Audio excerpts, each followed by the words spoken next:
Viewers, আজকে আমরা এই ভিডিওটি থেকে জানব ডিপ ওয়েব, ডার্ক ওয়েব এবং সারফেস ওয়েব সম্পর্কে।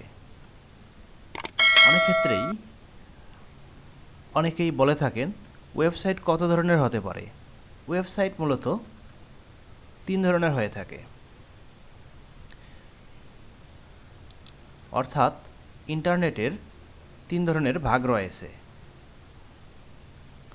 এক, সারফেস ওয়েব। আমরা সাধারণত গুগল, ইয়াহু ইত্যাদি সার্চ ইঞ্জিন দিয়ে যে সমস্ত বিষয় দেখতে পারি, এটি ইন্টারনেটের খুবই কম অংশ, একদমই সামান্য অংশ। এটি হচ্ছে সারফেস ওয়েব। আমরা যে সকল বিষয় মোবাইল, কম্পিউটার বা ট্যাব এর মাধ্যমে সার্চ করে পেয়ে থাকি এবং আমরা যে সকল তথ্য দেখতে পাই ইন্টারনেটে, এগুলো হচ্ছে সারফেস ওয়েব। এটা আমাদের সকলের জন্য উন্মুক্ত। আমরা সহজেই সার্চ দিয়ে দেখতে পারি, যা তাই হচ্ছে সারফেস ওয়েব। এরপরে আসতেছি ডিপ ওয়েব নিয়ে। ডিপ ওয়েব সাধারণত কোনো কোম্পানি বা কোনো দেশের সরকার নিজেদের মধ্যে তথ্যের আদান প্রদানের জন্য ব্যবহার করে। সাধারণ সার্চ ইঞ্জিন দিয়ে এই সমস্ত পেজ ঢোকা যায় না। এই সমস্ত পেজে ঢুকতে গেলে সরকার নির্ধারিত ডিপ ওয়েবের ঢোকার জন্য যে সকল ব্রাউজার আছে সেই ব্রাউজারগুলো ব্যবহার করতে হয়। আর এই সমস্ত পেজে ঢুকতে গেলে অবশ্যই পেজের লিংক জানতে হবে। 3 নম্বরে ডার্ক ওয়েব। এটি সাধারণত মানুষের জন্য প্রবেশযোগ্য নয় এবং সাধারণ ব্রাউজার দিয়েও প্রবেশ করা যায় না। অর্থাৎ আমরা ইন্টারনেটে যা দেখি, যা করি, ডার্ক ওয়েব এটার থেকে সম্পূর্ণ আলাদা।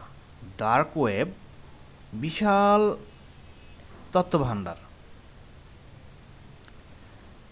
এখন প্রবেশ করতে টর ব্রাউজার ইউজ করা হয় এবং এ ধরনের সাইটগুলি .onion এক্সটেনশন ব্যবহার করে। এখানে সবাই যেহেতু নিজেকে গোপন রেখে প্রবেশ করে, তাই এদের খুঁজে বের করা সরকারের পক্ষে খুবই কঠিন। এখানে ড্রাগস কেনাবেচা থেকে শুরু করে আগ্নেয়াস্ত্র কেনাবেচাও হয় এবং এই সমস্ত কেনাবেচাগুলি বিটকয়েন মুদ্রার মাধ্যমেই হয়।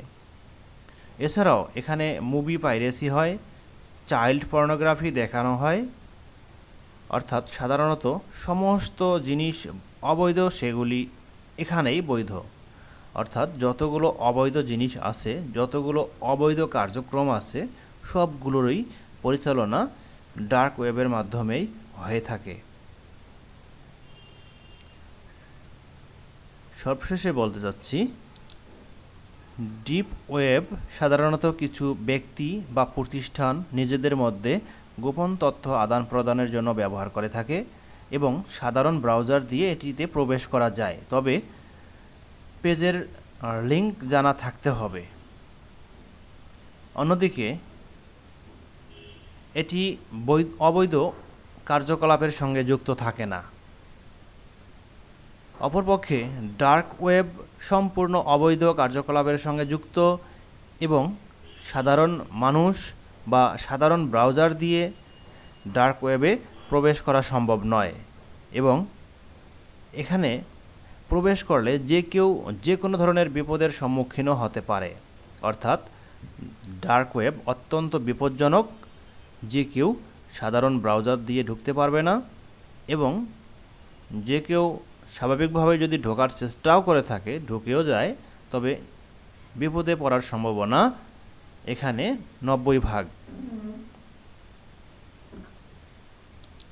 আবারও শুরু থেকে একবার মনে করিয়ে দিচ্ছি, সারফেস ওয়েব আমরা আমাদের মোবাইল, কম্পিউটার, ল্যাপটপ এর মাধ্যমে গুগল, ইয়াহু ইত্যাদি সার্চ ইঞ্জিনের মাধ্যমে যে বিষয়গুলো দেখতে পাই, এটি হচ্ছে সারফেস ওয়েব। অর্থাৎ ইন্টারনেটের খুবই সামান্য অংশ আমরা দেখতে পাই, এটি সারফেস ওয়েব। এরপরে ডিপ ওয়েব। ডিপ ওয়েব সাধারণত কোনো কোম্পানি বা সরকার পরস্পরের মধ্যে তথ্য আদান প্রদানের জন্য ব্যবহার করে থাকে এবং সাধারণ সার্চ ইঞ্জিন দিয়েই এখানে প্রবেশ করা সম্ভব। তবে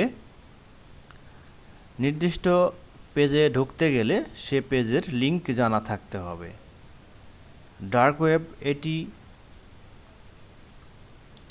বিশাল তথ্য ভাণ্ডার, তবে এটিতে সাধারণ ব্রাউজার দিয়ে ঢোকা যায় না। এর এক্সটেনশন থাকে সাধারণত .onion। এখানে যে কেউ নিজের তথ্য গোপন রেখে অনায়াসেই অনেক অবৈধ কার্যক্রম পরিচালনা করতে পারবেন। এখানে সমস্ত ধরনের লেনদেন করা হয় বিটকয়েনের মাধ্যমে।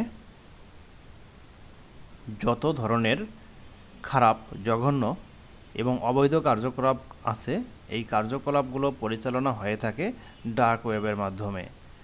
যদি কেউ বিস্তারিত না জেনে থাকেন তাহলে ভুলেও কখনো ডার্ক ওয়েবে ঢোকার চেষ্টা করবেন না, এতে করে আপনার কম্পিউটার সম্পূর্ণরূপে হ্যাক হয়ে যেতে পারে।